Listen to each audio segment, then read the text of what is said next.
kulankan oo ku qabsoomay Hotel Mubarak Center ee magaalada Shaariqa ee wadanka Sultanka Imaaraadka Carabta ayaa ganacsatada gaadiidleyda ah ee reer Somaliland ay cabasho iyo diidmo ka muujiyeen mashiinka lagu baadho gaadiidka ee la dhigay fiyaaradda hore ee dekada magaalada Barbara ee xarunta gobolka Saaxil.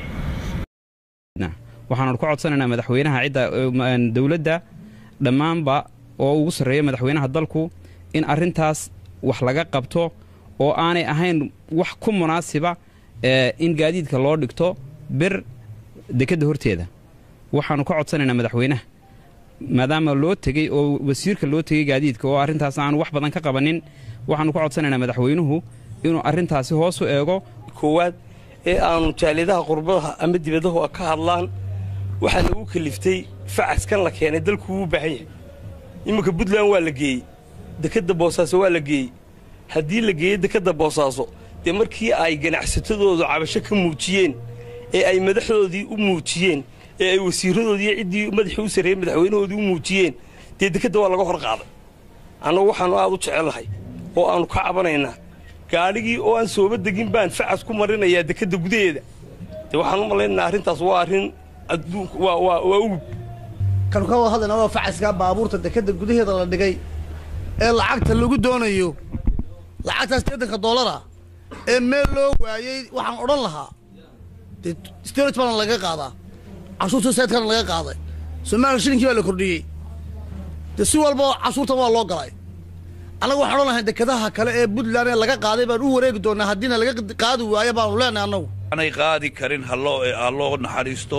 arrintaana waxaanu ka codsanaynaa cidda ay khusayso oo dawladdu waa jaranjaro dheer deylaa madaxweynaha inay socotaanu rajo ka qabnaa oo ninno odhanin aniga ima dhaafi karto waa arrin qaldan.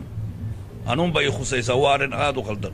dalkuna wuu ku burburay aniga marka hana laga daaya aniga cabashaanu ka muujinnay. waxaanu u baahanay in arrintayada la eego oo dadku dhibaatay ku qabaan baabuurta. Soomaaliya waxaan ka maqlay in badan iyagoo leh baabuurta la joojiyo. baabuurta la joojiyo waxa ka wanaagsan wadooyinka la kordhiyo. leena wadada Dubai iyo Shaariqa u dhaxaysa marbe haad qura ahaan jirtay. maanta waxa weeyaan waa laba laga dhigay oo saddex baa laga dhigay oo shan baa laga dhigay oo waa la bar gawaaridii baa la jaan qaaday. inagu xitaa laba aqal oo ay u dhaxayso 10 mitir cagaf ma marin karno. waxaan leenahay markaa cashuurta iyo ninka makiinada la dhigtay meesha iyo lacagta tii hore oo culaysa oo dadku silic ku socdaan oo shaararkeeno dhan aynu ka qaalisanahay.